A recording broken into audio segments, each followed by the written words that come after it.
السلام عليكم ورحمة الله وبركاته. معاكم مع عبد الله من يوميات مع عبد الله ام عمر من قلب الصعيد. النهارده يا حبايبي هنعمل مع بعض بسكوت النشادر. معايا هنا المقادير: بيض 60 بيضة، وهنا 2 كيلو لبن مدفياه مش غلياه مدفياه، ومعايا هنا 2 كيلو سمنة كريستال هناخده منيها يعني، وهنا معانا 12 كوباية سكر من الكبابي ده، بعاير من كوباية ده، ومعانا هنا 21 فانيليا، يعني ورقة فانيليا وورقتين بيكنج باودر هنحطوهم بس. ومعانا برضو الدقيق على حسب ما يلف معانا. فانا كده هبتدي ان انا هنكسر البيض ونحط السكر وهتشوفوني برضو، بس هرجع لكم تاني. ها يا بنات حطيت ال60 بيضة، ومعايا ستي يعني بنعمل مع بعض البسكويت، ربنا يخليها لنا يا رب. هنضربهم كده مع بعض.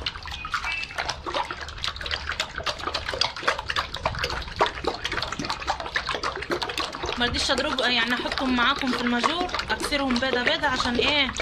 عشان ما اطولش عليكم يعني في الفيديو.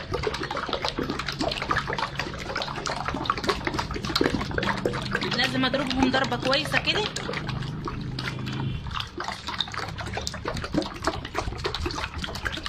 وهننزل بالفانيليا اهي، بتحط لي ست الفانيليا.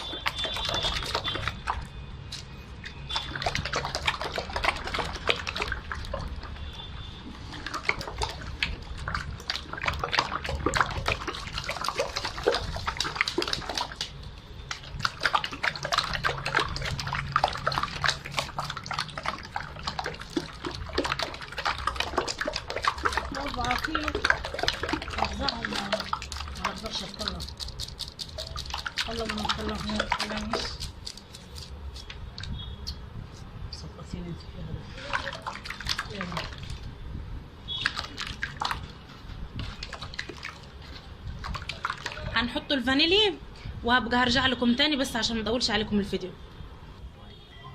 يا بنات ضربتهم كويس زي ما انتم شايفين كده. كده هنبتدي نحط السمنه. حطينا كوبايه من اللي وريتها لكم اللي عيرنا بيها السكر، كوبايه، وهنحط الكوبايه الثانيه. 5 كبابة، هما 5 كبابي، فاضل كده ايه 3 كبابي. كده الكوبايه الثانيه اللي اتحطت ده.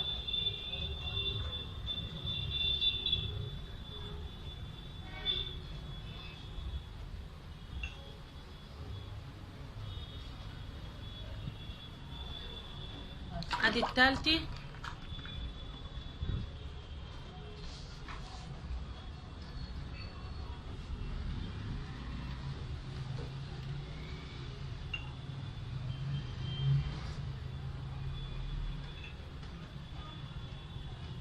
الكوبايه الرابعه.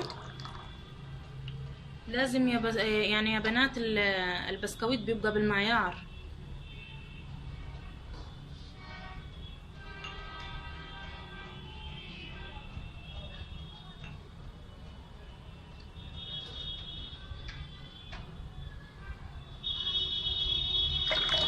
الخامسه.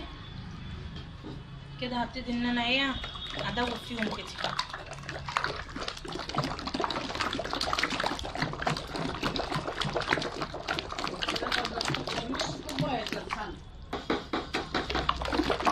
هبتدي ان انا ادوب فيه كتير قوي لحد ما يندمج مع بعض.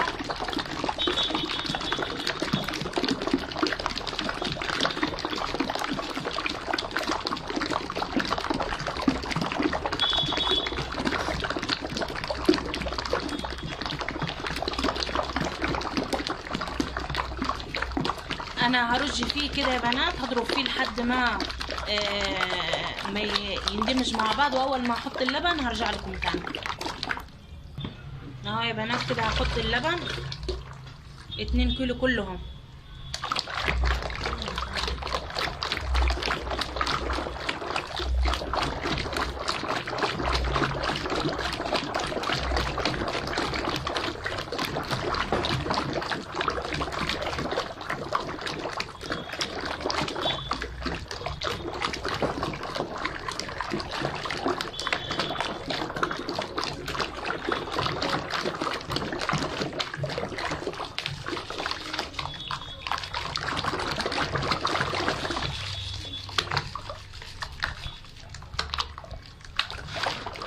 احنا يا بنات بنعملوا كميات كبيرة، مش زي الناس اللي بتعمل كميات قليلة. يعني في ناس بتعمل 20 بيضة 30 بيضة، لا احنا بنعمله 50 60 ممكن 100 برضو، عشان احنا عيلة يا بنات.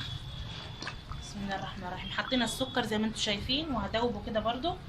فالسكر هيحتاج دوب كتير، فانا هدوبه وابقى ارجع لكم تاني عشان ما اطولش عليكم الفيديو. يا بنات كده دوبت السكر. هبتدي ان احنا نحط الدقيق. هنحط الدقيق على حسب ما يلف معانا، ملهوش برضو مقدار. دي الدقيق ملهوش مقدار. بسم الله الرحمن الرحيم. بس صح ده بالسكر؟ ده بالسكر.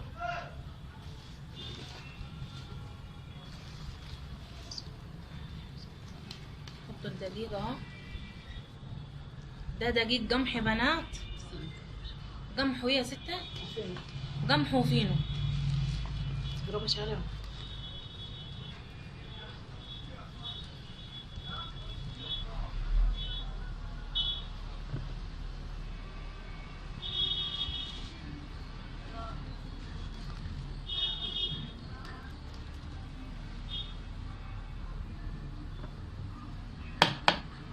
عجن. لسه هنحط البيكنج باودر والنشادر.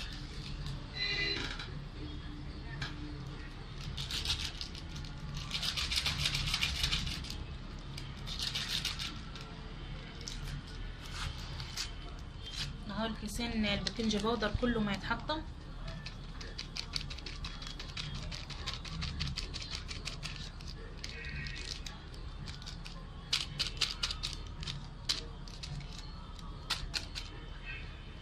هنقلبهم.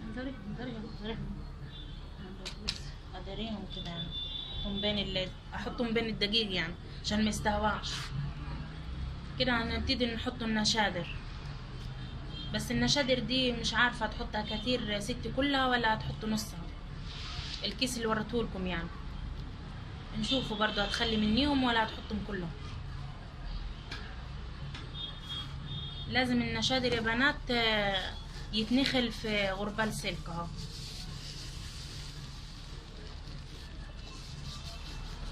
هتحطين كلهم انت؟ حطيتهم كلهم. الكيس اللي وريتهولكم لازم يتنخل كده يا بنات عشان لو في لكاليع ولا حاجه يتروح. بسم الله الرحمن الرحيم. كده هبتدي ان انا اعجن. الدقيق.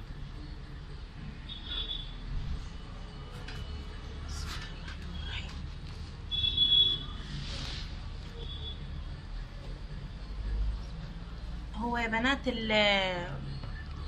العجين بتاع البسكويت مش زي العجين العيش، يعني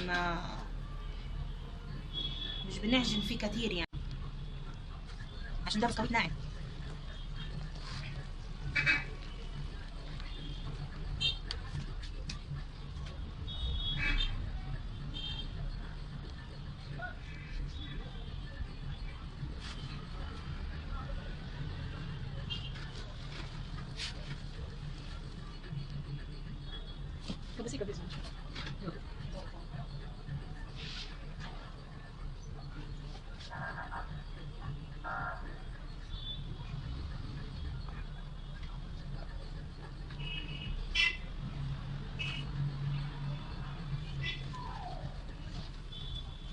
هي خليني زين كده.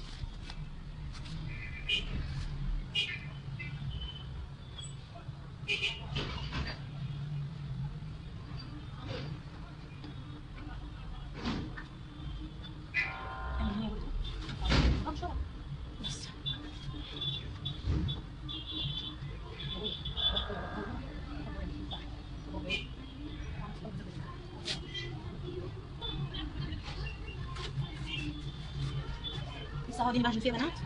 بعجن فيه على الطبيعه. لازم اعجنكم يعني ما اقفلش واقول لكم هاجن وارجع لكم تاني عشان هو بيعوز دقيق. فانا بعجن معاكم من حاجه من اولها لاخرها.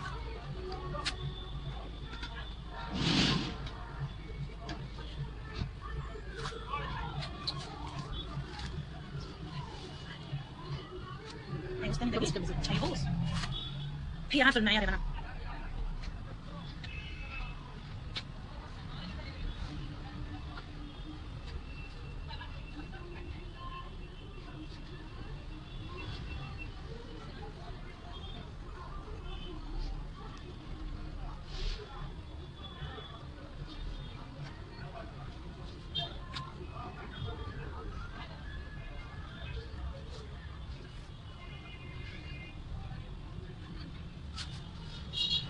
هيتخن منك عشان لسه هو داخل، هو معاه لسه ما شربتوش الدقيق كله.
يا بنات كده خلص، مش هنحطه دقيق تاني، بس انا لازم املك فيه اكتر من كده وبعدين هرجع لكم تاني. يا بنات كده خلصت عجين وقطعته كور كور عشان هركب المكنه دلوقتي في الطبليه، وهبتدي ان انا يعني اسهل على نفسي، اخد كوره ورا كوره ورا كوره لحد ما اخلص يعني الكميه ده. وهتشوفيني برضو بعد ما احط المكنه على الطبليه اجهزها، وهتشوفوني برضو وانا بقطع. يا بنات حطيت المكني زي ما انتوا شايفين، ثبتها هي على الطبليه. هبتدي ان انا والسجان مسحتها كده بسمن. هبتدي ان انا كده خلاص هافرم يعني البسكويت. خليكم معي برضو.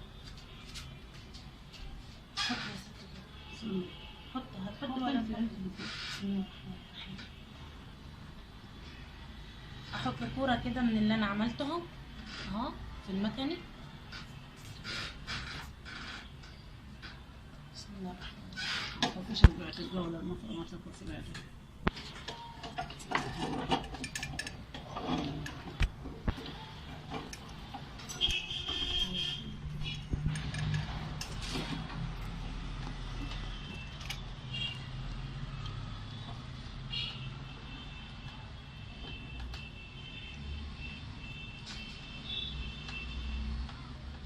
لازم يعني المكنه تتملي من جوه عجين ليه لما تنزل.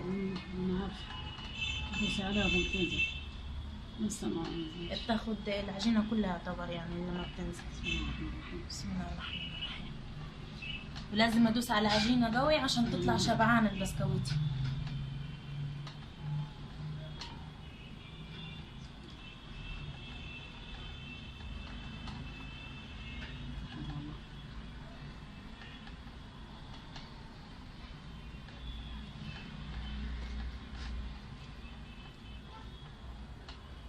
هبتدي ان انا احط حته عجينه تاني.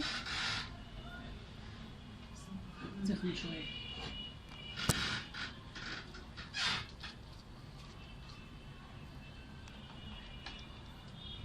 خليك كده على اللوح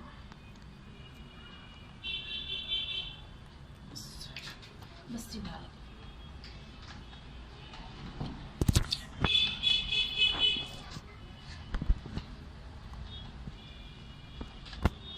المهم أصبحت من المكنة. حلو الموز دي. أحلى موز فيها. بريان أعمل بها.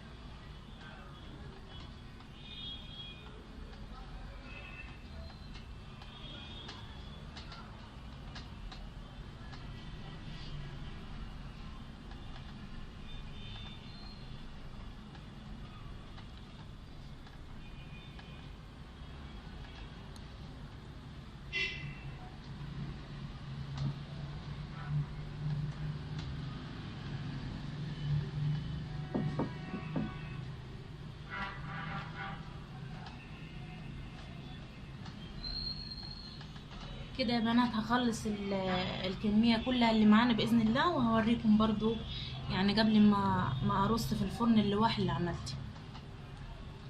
سلام. يا بنات بعد ما خلصنا البسكويت اهو، هنبتدوا ان احنا نرصوه في الفرن.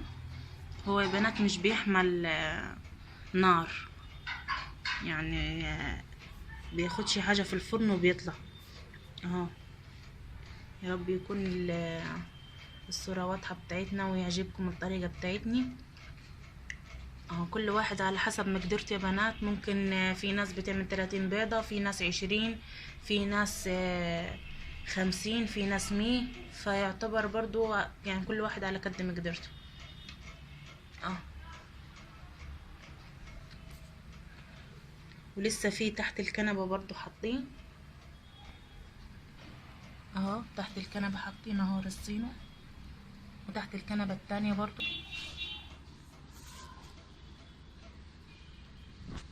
وكده خلاص الرسوه، وان شاء الله اول ما هنرسوه ويطلع هوريهولكم اياه شكله باذن الله. يا رب يعجبكم. يا بنات ورجعت لكم تاني بعد ما حطيناه في الفرن وطاب اهو بالشكل ده وبالمنظر ده زي ما انتم شايفين. يا رب يعجبكم يا رب بالطريقه دي والوصفه بتاعتنا ان شاء الله، وتجربوها وتنجح معكم الطريقه اهو. رصصته كده في الطبق بتاع البلاستيك اهو بالشكل دي، ولسه هرصص تاني اهو في لوحة اهو برصص فيه برضو. بس كده، فلو عجبكم الفيديو بتاعي يا ريت ما تنسيش تعملي اشتراك وتفعلي الجرس وتعملي لايك، وسيبك في رعاية الله وحفظه، والسلام عليكم ورحمة الله وبركاته.